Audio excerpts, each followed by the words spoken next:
Good afternoon. Over the weekend, the White House released a framework for responsible immigration reform that will protect our people, put the interests of American workers first, and provide a permanent solution to DACA. Our framework includes 4 pillars: border security, including the wall, DACA legalization, ending extended family chain migration, and eliminating the visa lottery, moving us toward a merit-based system of immigration. We look forward to working with Congress to pass and sign legislation that addresses each of these 4 pillars.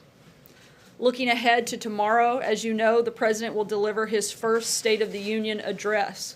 The theme of the address is building a safe, strong, and proud America, which is exactly what the President has worked to do during his first year in office.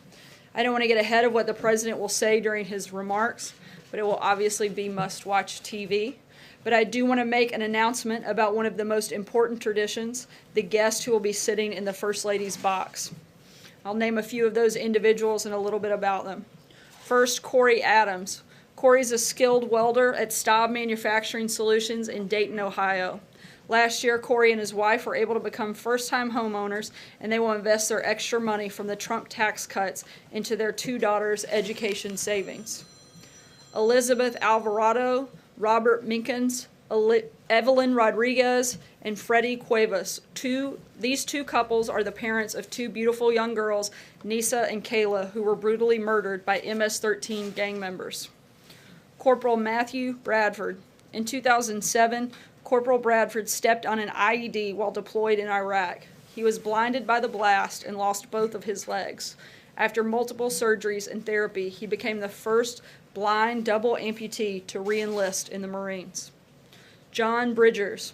Mr. Bridgers founded the Cajun Navy in 2016, a nonprofit rescue and recovery organization that responded in 2016 to flooding in South Louisiana and in 2017 to Hurricane Harvey in Texas. He and his team have helped thousands of people across the South. David Dahlberg. Mr. Dahlberg is a fire technician who saved 62 children and staff members from a raging wildfire that encircled their camp in Southern California.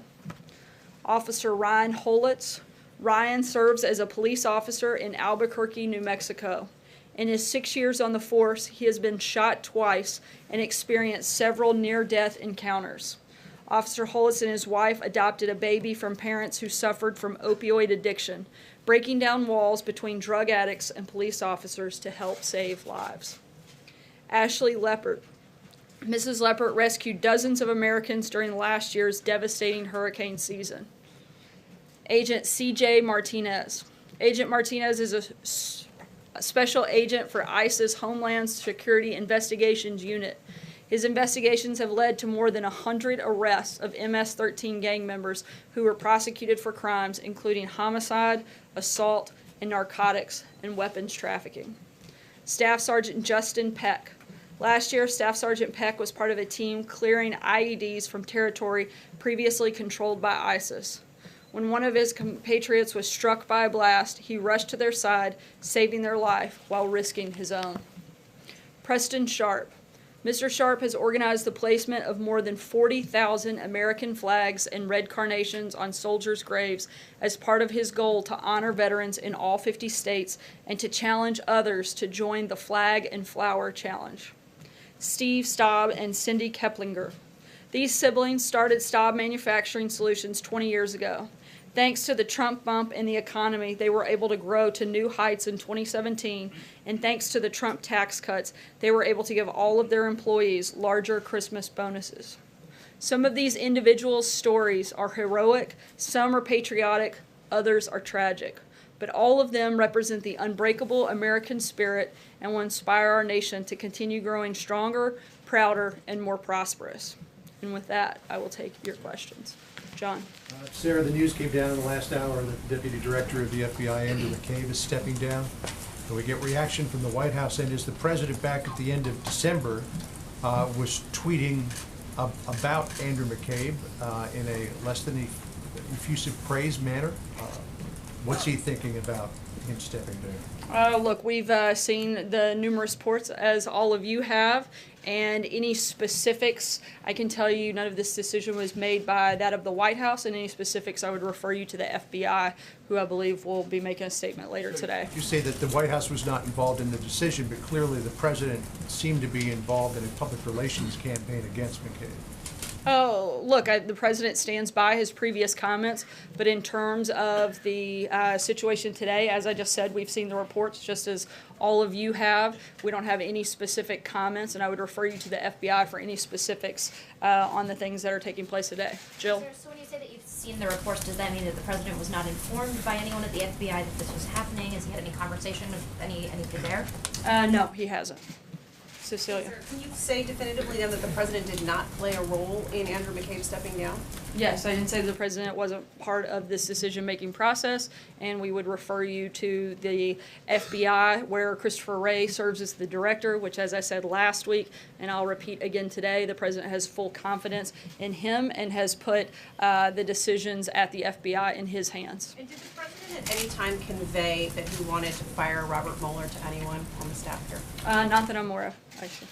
Thank you. So, and just to kind of finish this loop, so no one at the White House contacted the FBI about McCabe. No one has put any directives or even had any discussions about his tenure at the FBI. Did anyone at the White House? Not that I'm aware of. Nothing specific to McCabe and his stepping down as of today, if that is what is being reported. Jim? Sarah, what would you say to critics who believe that this White House and this president have had almost sort of a steady pressure put on the Justice Department, put on the FBI since the president came into office on this special counsel investigation? Whether it be conversations with Jeff Sessions' office about his recusal, whether it be about this desire for Robert Mueller to go away, and now with Andrew McCabe. There were even reports that Rod Rosenstein was also feeling pressure from the White House. It sounds like there are multiple officials at multiple levels who are being pressured by the White House, by the president. What would you say in response to that say what I've concern? said. I would say what I've said probably 100 times before, and continue. We'll say I'm sure 100 times today that the White House has been fully cooperative and is going to continue to be fully cooperative. In fact, we've gone above and beyond many times and certainly done everything that we could. The White House has provided over 20 witnesses and tens of thousands of pages of documents to the special counsel. We have done everything we can to be fully transparent, and we're going to continue to do that throughout the process. But what about this notion that the president has been applying pressure for months, steady pressure? The only thing that the president has applied pressure to is to make sure we get this resolved so that you guys and everyone else can focus on the things that Americans actually care about. And that is making sure everybody gets the Russia fever out of their system once and for all, that you are all reminded once again there was no collusion, and that we can move forward to focus on things like national security, the economy, and solving the immigration crisis that we have here in our country. So no obstruction of justice, nothing improper, nothing inappropriate here at all whatsoever from the president since he came into office when it comes to this investigation. No, and I think we've been pretty clear on that. Stephen? Sir, I have a question about the Nunes memo, but first I want to ask you if the president continues to have confidence in the man he appointed to be Deputy Attorney General, Rod Rosenstein. As I've said, when you guys ask this question about number of individuals, when the president no longer has confidence in someone, you'll know. On the As a memo, you yes. had another question. I do have on another that. question about the memo. The House Intelligence Committee could vote as early as today to release this memo that Chairman Nunes has reportedly crafted. The House rules contemplate that the president would then get 5 days to determine whether he has any cause to object to its public release. What's the current thinking? What's the current level of White House involvement in this decision? Can you shed any light on the process between this White House and Capitol Hill with this question? Look, no one at the White House has actually seen the memo, so it would be hard for us to make a decision or to speak about it before that would take place. Right now, we're letting the House process play out, and if and when it's time for the White House to weigh in, we'll do that through the proper protocol, making sure we follow legal process. But again, we're not to that point in the process yet. Margaret. Sarah, two questions. Well, just following up on that, is the White House, I know you said you have have to wait and see, but is the White House open to the idea of a release of this memo to the public? And can you say in the State of the Union address whether the president will mention at all this ongoing Russia probe, which you said, you know, is really Russia fever that the country needs to get out of its system? Will he address it in any way? To answer your first question, we want full transparency. It's what we've said all along, and we'll make a decision when and if that time becomes necessary. In terms of the State of the Union, I'm not going to get ahead of the President's address. It's tomorrow night. I know you are all excited and will eagerly tune in and can see at that time exactly what is going to be included. But he doesn't April. feel a need to address it. I think we've addressed it every single day that we've been here. It's one of the questions you guys ask over and over and over again. In fact, we spend more time on that than we do any other topic, despite the fact that time and time again, poll after poll says that, frankly, no one cares about this issue, and it's certainly not the thing that keeps people up at night. We'd love to talk about all of the things that do, and my guess is that will be the focus of the President's State of the Union tomorrow. April. Two topics. Back on the State of the Union. Typically, when the presidents give their State of the Union address, particularly this his first, presidents normally are optimistic when they say the state of our union is. What is the state of our union today? I think it's incredible, and I think that you'll hear that in the president's words tomorrow night. Look, we've got an economy that is booming.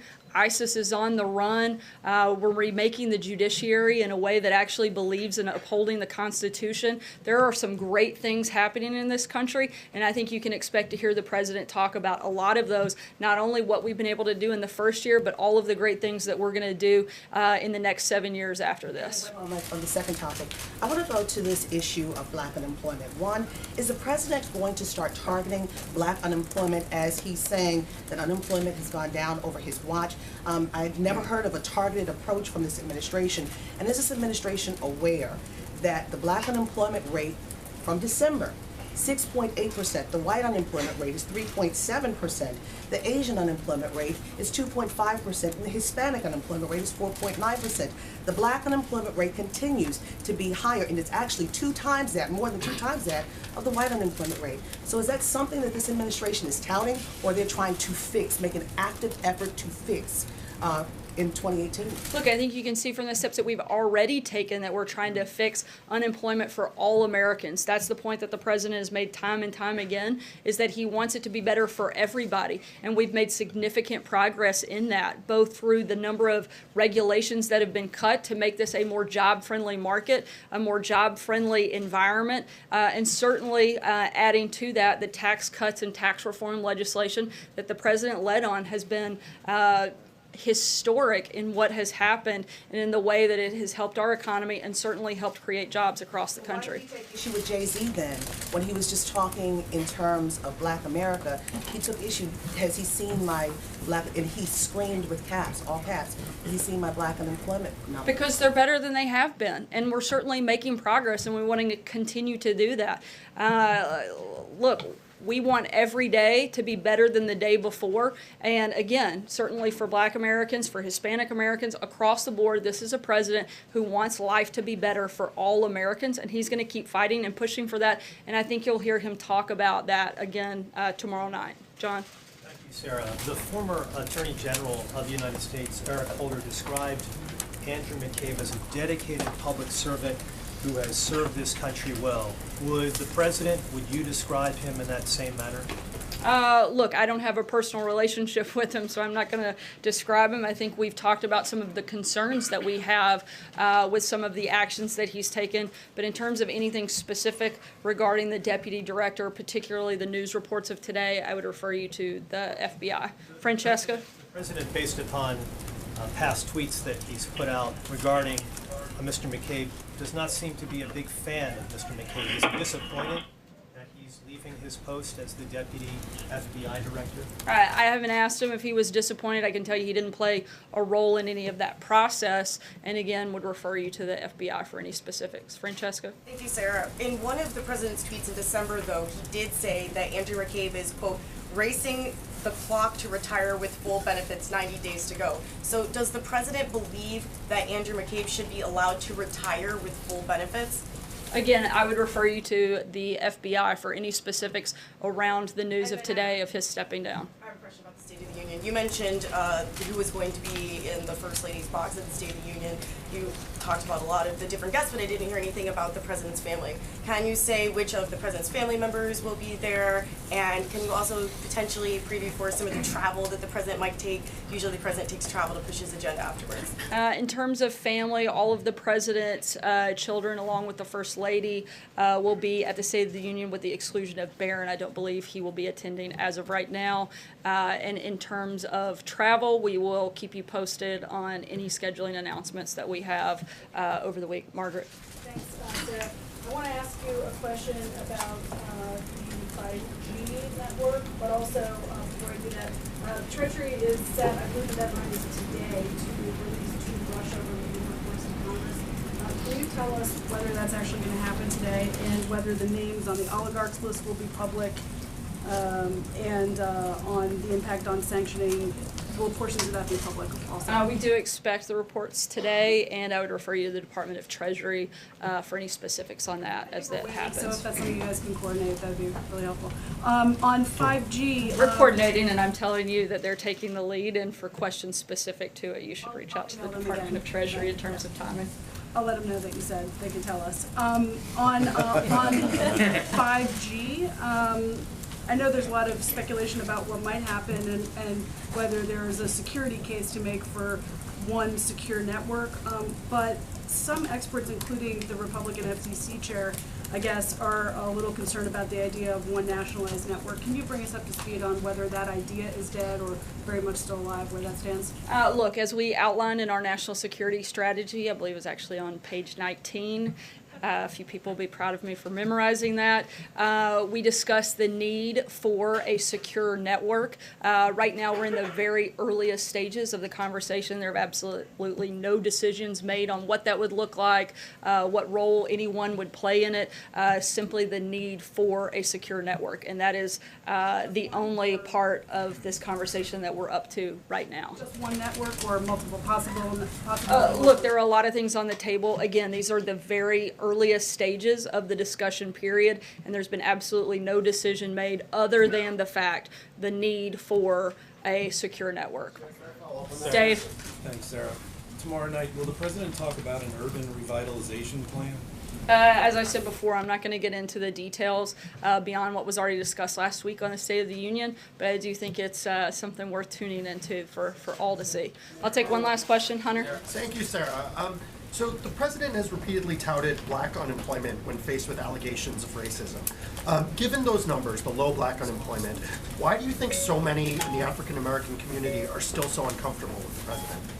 That's a question you would have to ask them, but we hope and pray and expect to spend every day working to build a greater relationship within that community. And as I said before, with all Americans, this is a president who wants to lead for everybody. He's not looking to lead for any one person, any one group, but he wants to be the president of the United States. And I think that if you look at the policies that he has enacted over the first year, you can see that he's doing exactly that. He's building an economy that helps every American. He's cutting regulations that help every American. He's helping put ISIS on the run, which helps on the safety and security of all Americans. He's helping secure the border. He's helping to put an end to loopholes in our failed immigration system. All of those things benefit all Americans. That's what this president is focused on, and that's what we've done in our first year, and that's what we look forward to doing in the next 7 years.